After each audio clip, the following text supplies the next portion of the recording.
So it rained quite a bit last night, and I think all our hard work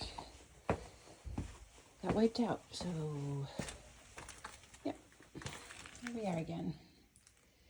So it'll be another day of making sure the sump pump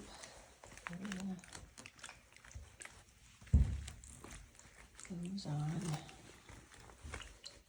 but no rain is forecast for today, so we'll see how it goes. My frog friend is gone, but got the sump pump on, and you can see coming right along a little stream of water.